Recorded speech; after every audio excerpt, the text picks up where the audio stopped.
So Magdi, thanks for joining us here at Aim10X and also for welcoming us here today in Switzerland. We're super excited to have you. But let's start off with an introduction and maybe, tell something that people don't know about you. Hi, Stefan. Thank you also for having me in '09. Very pleased to have joined you. Look, I'm afraid of heights. Oh, okay. I was at least afraid of heights. And to cure this, I decided for my 50th birthday, which means a long time ago, to jump off the Auckland Tower in New Zealand. So we were there on holiday for Christmas, New Year with my family. And, I saw this ad where people could go on top of the tower and jump, and they recover them then with a pulley. So it's not a free jump, it's not a bungee jumping. Of course, that you can't do, because otherwise you hit against the wall of the tower. It's too dangerous. But at least you have this sensation of a free fall. And I remember it was quite scary, I have to say, because you go on this like a diving platform, and then they push you, you walk till outside the tower. Of course, there are rails and so on. And then the guy tells you, if you hesitate, I'll push you, because now it's too late. You're up there, and there are people queuing behind you who want to have the same experience.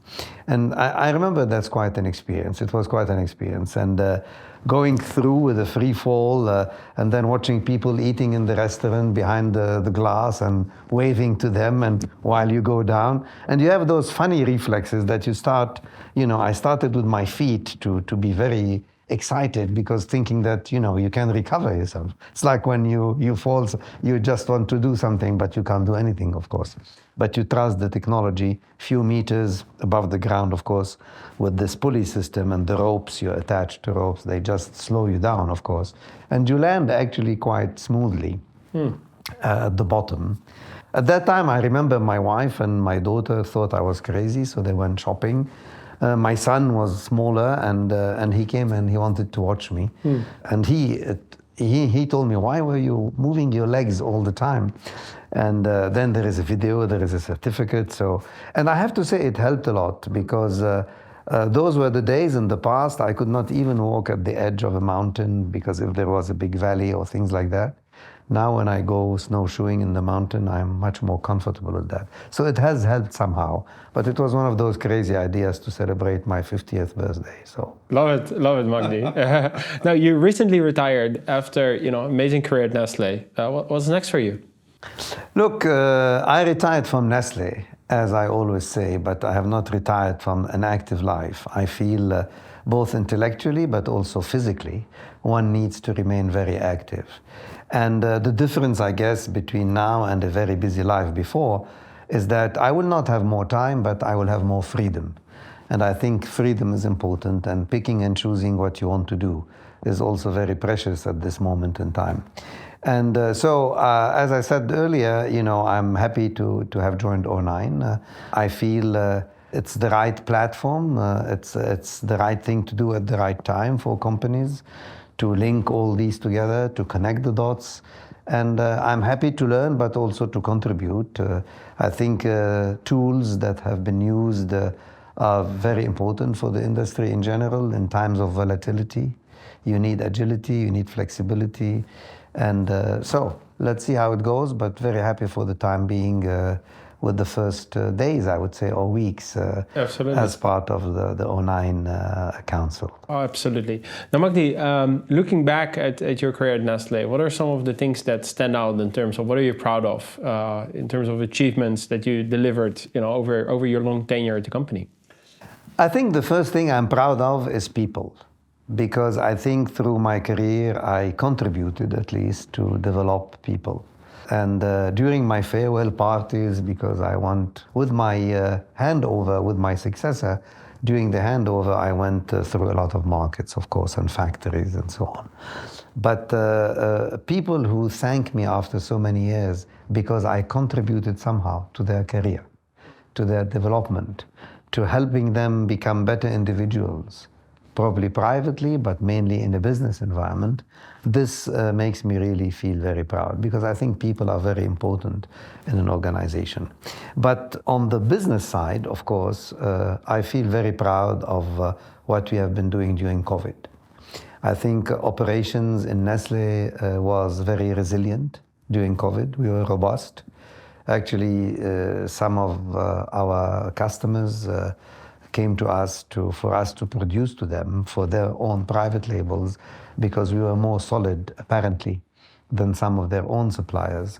So I think this is, again, a moment of pride that you see that you have managed at the head of a big organization like operations to ensure supply.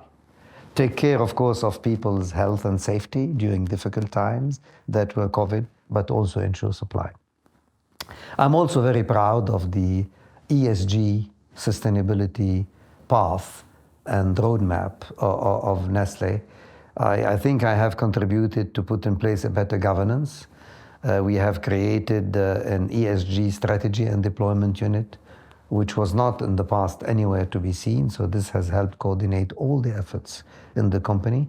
And my boss at that time, our CEO, Mark, the CEO of Nestlé, has asked me to put it part of operations because we deploy things in operation.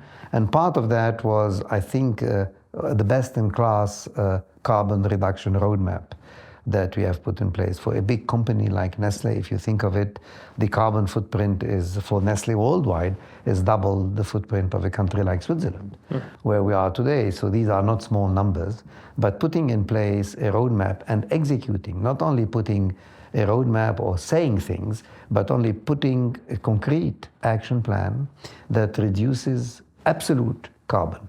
And I'm very happy when I left the company to report that peak carbon is behind us. We achieved as a company peak carbon in 2019, and since then it has been going down. Peak methane as well is behind us.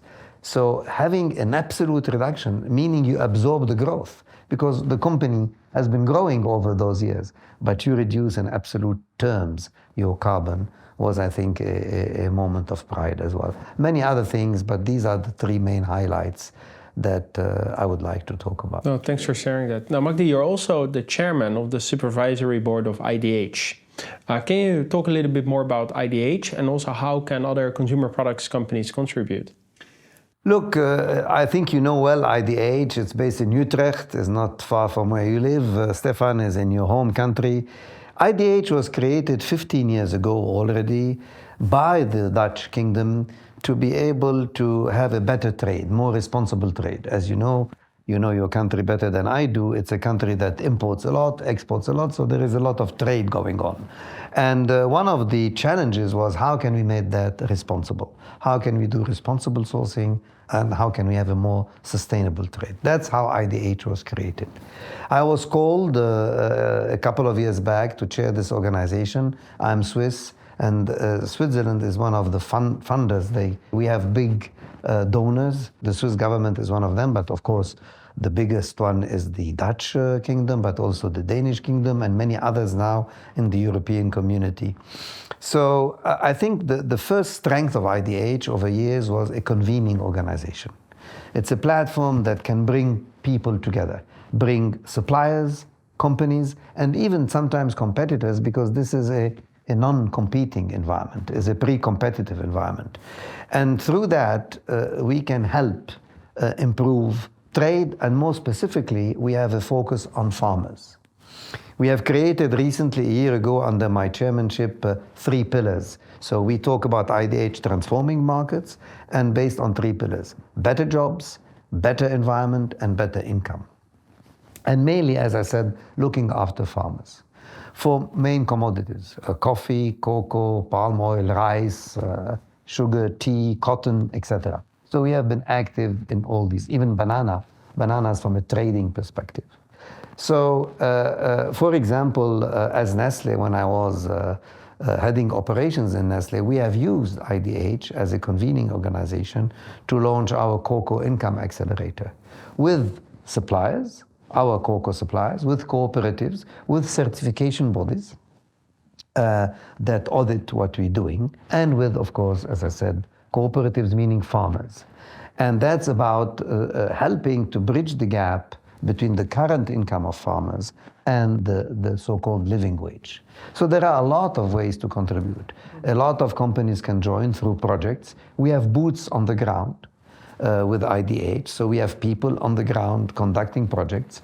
We have what we call, on top of the donors, we have partners, and we have implementation partners. And these are partners that implement those projects concretely on the ground.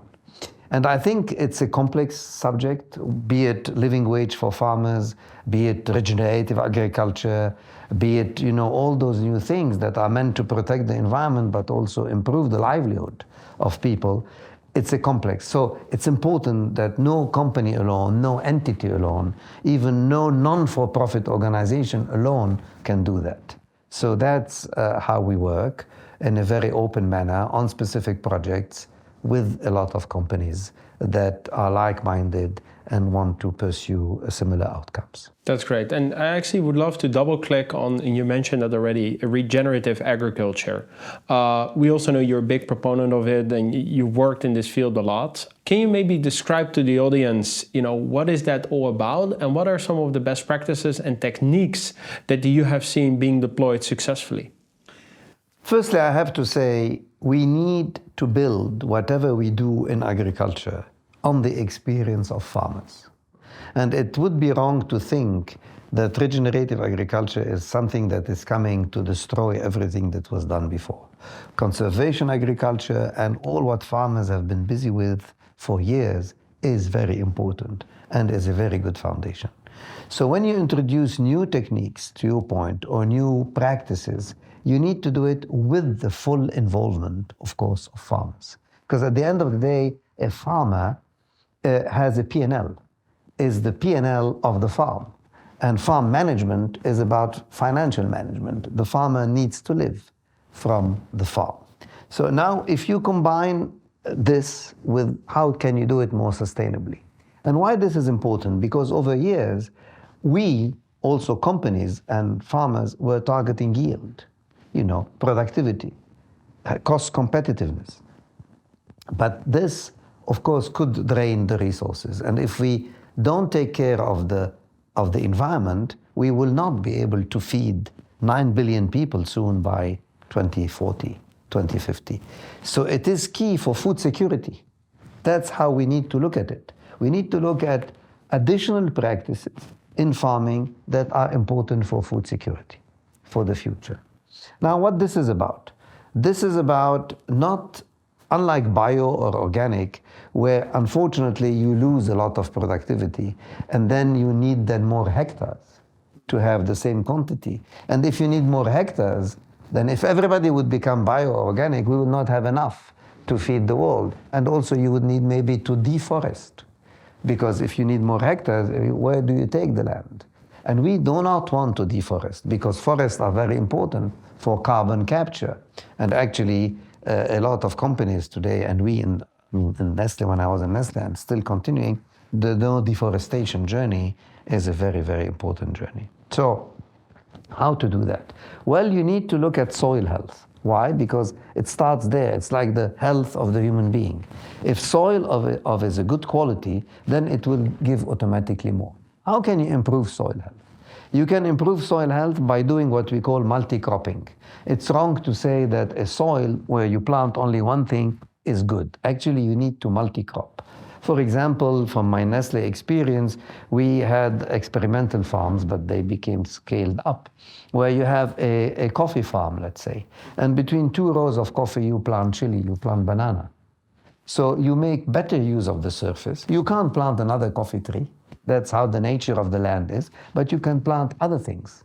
So you lose less soil, and this helps the soil to regenerate, to become healthier. And then for the farmer, what does this mean? It's additional income, because the farmer then can sell not only coffee, but he can sell chili or banana. And actually, as Nestlé, in some cases, we have bought those additional crops. Let's say you buy chili for your Maggi food products, you buy coffee for your Nescafe, etc., etc. You can do that with cocoa, you could do that with a lot of crops. So it's important to optimize that surface. That's one.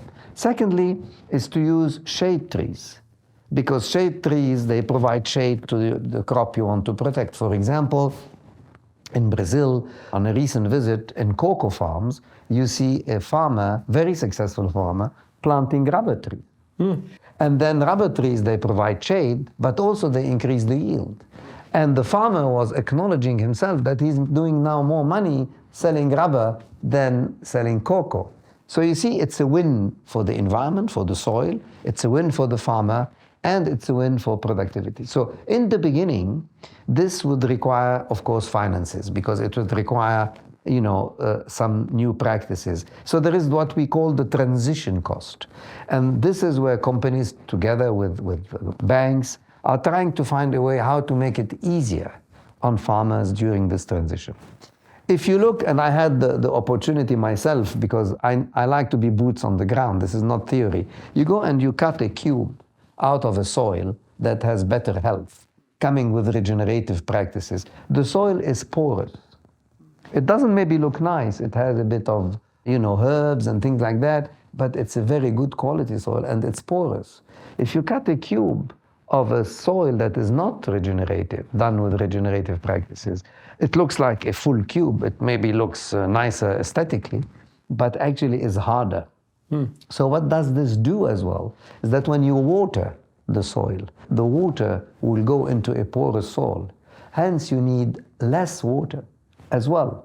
So it's not only better for the environment where you sink carbon with all those cover crops and all those shade trees, but also you use less water in a soil which has better health. So there are lots of benefits. I can talk for hours, of course. I have been working in this for many, many years. It's also my passion because I think it's necessary for food security, as I said in the beginning, for the future. Absolutely, and I love those examples. Now, how do you see that regenerative agriculture will impact sort of the food and beverage industry in its whole, sort of in the future? So if you think about from farmers all the way through the value chain to us as consumers, how do you see that impact, and what do you think the future looks like? I think this is a very great question, because if you look at consumers today, and we have done, when I was in Nestlé, some insight on consumers and consumer behaviors.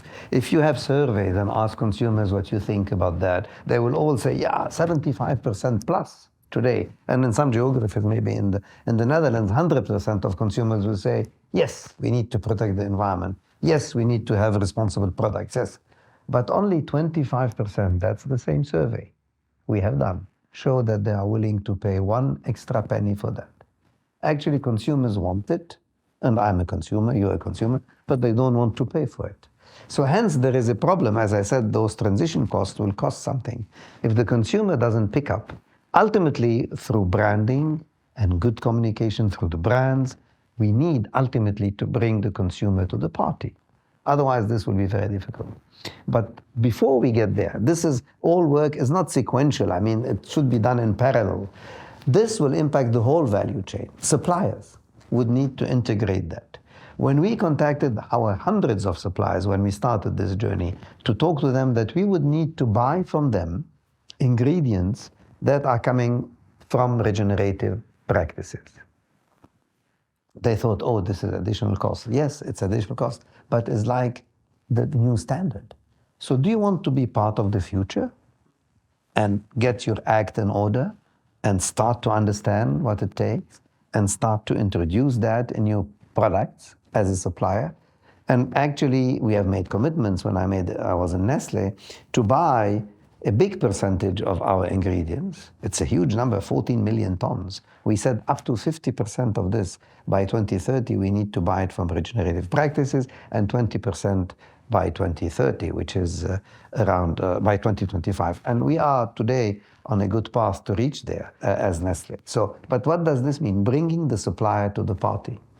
It's part of your ecosystem. It's part of what the new spec is. It's part of the new business model. And I think linking suppliers to customers, and as a food producer, you are in the middle of the chain, you are in the sandwich, then it becomes part of the new thing. It's a bit like electric vehicles. You started with a bit of models here and there. Now everybody is doing that. And finally, the consumer mindset also in the case of vehicles is shifting. So I have faith and I have hope. Of course, it has a huge impact on the entire value chain. but everybody needs to contribute, not only the manufacturer, of course, and it has an impact on the value chain. In agro-based commodities, in agro-based food, of course, the biggest impact, as you know, of carbon is in the agriculture part, but of course the other parts need to be worked upon, distribution with electric vehicles, logistics, warehousing, cutting waste. You know, waste is the first enemy, as you know. In the developing world, waste comes from the fields. This is where you need to teach how to optimize better the way you harvest, the way to really reduce waste. In the developed world, unfortunately, where we're living here, waste comes from the consumer homes, from restaurants, from hotels.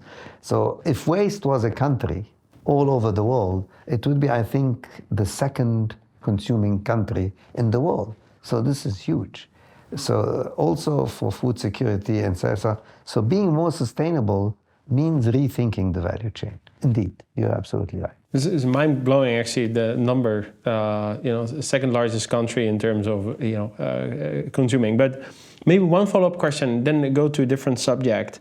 Do you also see in this sort of transformation of the value chain that the large food manufacturers are working better together, maybe less competitive, and also involving the retailers into the mix? Or have you seen a transition there as well? I have seen some transition, but I would have loved to see more. I think also, don't forget, a lot of regulations, take the European community, make it hard on competitors to work together. Because then they could be accused of lobbying or putting pressure on some suppliers or customers. So it's very tricky, and that's why people are not so comfortable with that.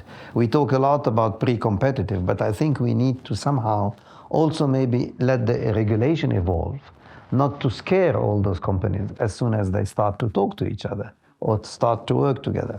There has been some progress through the example I mentioned earlier of IDH, where you create a convening platform where you bring, this is a bit of a safe haven, targeted. As long as it's targeted on specific subjects then that are pre-competitive, then it is helpful. I can see probably more happening between suppliers and food manufacturers. Because as I said, now we are buying, as Nestlé, we used to buy those ingredients coming from regenerative practices. Of course, there is a premium in the beginning, and we were willing to pay that premium. And then it become part of business as usual, as everybody gets better at that, because this is a business relationship, so it is helping there. And with retailers, yes, but retailers are very much linked to consumer behaviors. So again, I think it's consumer associations, is retailers and manufacturers together, is suppliers. There is no one silver bullet. I think it is a road, it is a path, it will take time. There is progress, but not as fast maybe as I personally would have liked this to be. And there is a challenge when you look at all that, is data. Data management becomes key, because you need to be able to have data lakes to exchange data in a safe way while you protect data, because there is also something on data protection which is very important. So I think that's why there I am very hopeful that technology will be an important part of the solution. We are not using enough artificial intelligence, we are not using enough Gen AI and those tools that can help, together with some proper data management, and how to integrate ESG into that data and into this chain from suppliers down to consumers. Yeah, let's actually double click on that, Magdi, because on the ESG side, what we are seeing, still a lot of large corporations are very focused on the reporting side of ESG. We are seeing some companies making a shift of really embedding ESG metrics in core planning and decision making. What is your point of view? What have you seen working? And also, what is the role of technology in that transformation from reporting to proper planning and decision making? I think again there, I regret to see sometimes again a lot of companies very much burdened by the new legislation. Take what's coming at European level, but also in Switzerland, we have those reporting requirements, okay? And as Nestlé, we have started to do that. These are hundreds of KPIs that you need to vet. Out of those, you need to have an auditor looking at some of those, then you will put them in the annual report. So that's great for transparency and visibility. So from that perspective, I understand why this regulation was put in place. But indeed, everything, you have the reverse of it, and if you go too much, then the watch out is exactly what you said, is that companies will just tick a box, have few KPIs audited, and they think they did the job. And actually, the real job is on the ground. The real job is making a difference. And that's why I think it's very important to have tools that help you in all of that. So that reporting of data does not become a burden. Actually, it becomes the last step of a process which you already have in place. And I wish, coming back to my comment about digital platforms and AI, I wish that we do more of that. It doesn't mean we need to do less reporting, but then by doing more of that, the reporting that we are then asked to do will become smoother, probably more accurate, and less cumbersome. Yeah, 100%.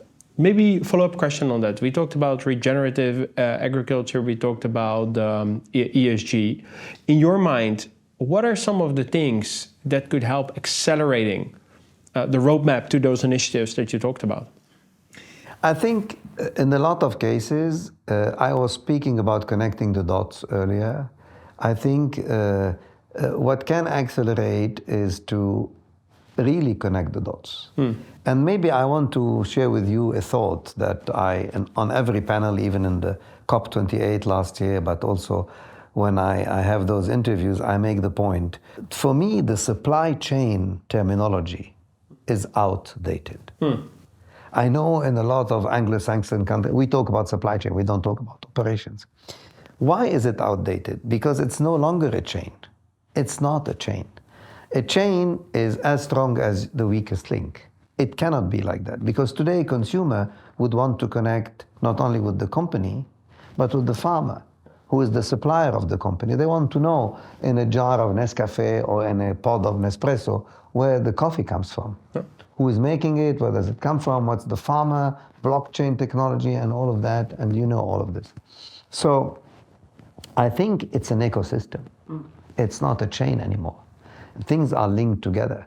So I think the mindset to accelerate all of that needs to be a mindset of ecosystem. And if you talk about ecosystem, then you talk about platforms. You know, the digital twin or the digital counterpart of an ecosystem is a platform that connects things together.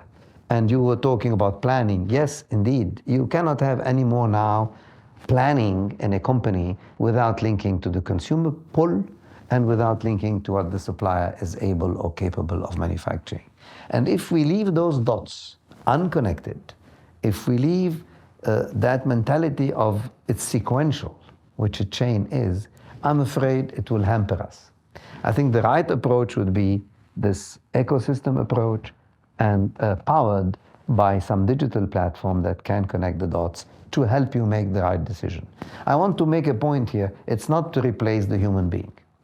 Even AI and all of this. You need the human being, but you need help to a decision. Even in manufacturing, you know, when I was in Nestlé, we started this operator-centric story whereby we equipped operators with digital tools that have their data at fingertips with iPads. So they can see the data, they can see the trends, and they can see the options, and then it's up to them, their decision to click on option 1, 2, or 3, or even bring another option if it's based on their experience. So it is important. It's a very enabler. And I think more investment needs to be done in this space. And Magdi, I loved how you explained that and sort of brought it all together, you know, moving from a chain to an ecosystem. And you touched upon actually all the different aspects of that ecosystem, from what we need to do better with farmers, all the way to, you know, how we as consumers make decisions. Last question that I want to ask you today. A lot of people that, you know, are dialing in today will be totally aligned with what you're saying. At the same time, it almost seems like a daunting task. So how do I take a next step tomorrow in this ecosystem play that you described so well? I think firstly, there should be a very clear thought that when people talk about digital, this is not about automation. I'm sorry to be so simple. A lot of companies, when they start a digital journey, they talk about automation. And the first thing that comes to mind, putting robots and automatic things to replace human beings, it's good. It's one part of the puzzle. Then you have the other part of the puzzle, which is the integrated business planning, etc. Then you have the third part of the puzzle, which is including ESG, etc. So yes, people and companies will start, they have no choice because that has not started today, that started many years back, to start putting pieces together. But then you need to be always mindful that you need to connect those pieces together to have a real ecosystem. And this is where now companies need to come to this next level. How can I connect things together? Smaller companies maybe, or companies that have started the journey later, could maybe have the luxury to say, okay, I take a helicopter view and I put in place a platform from day one, and then I connect the pieces. But most of the cases, you start like this. You start by putting those pieces. But then step two would be to have a real digital platform that connects all this together, that speaks with your system. Because one of the things that we're facing in companies are legacy systems. Nobody will scrap what he has. No company will scrap what it has to completely renew everything. So it's important, whatever we develop, it's a bit like the iPhone, basically.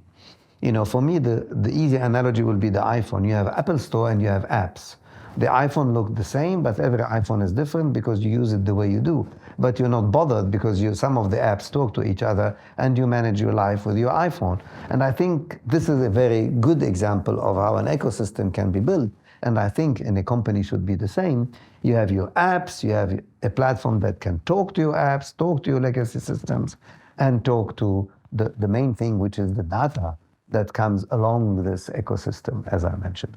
So I think I'm very confident that a lot more companies will come to the conclusion that this is now urgent, this is step two, and this is the only way, by the way, to be able to embrace that ecosystem mindset. Amazing. Now, look, Magdi, thanks for joining us at AIM10X. It was highly informative, and would love to see you actually again, because there's so many, follow-up questions going on in my mind. But for now, we conclude it here. Thank you so much. Thank you, Stefan.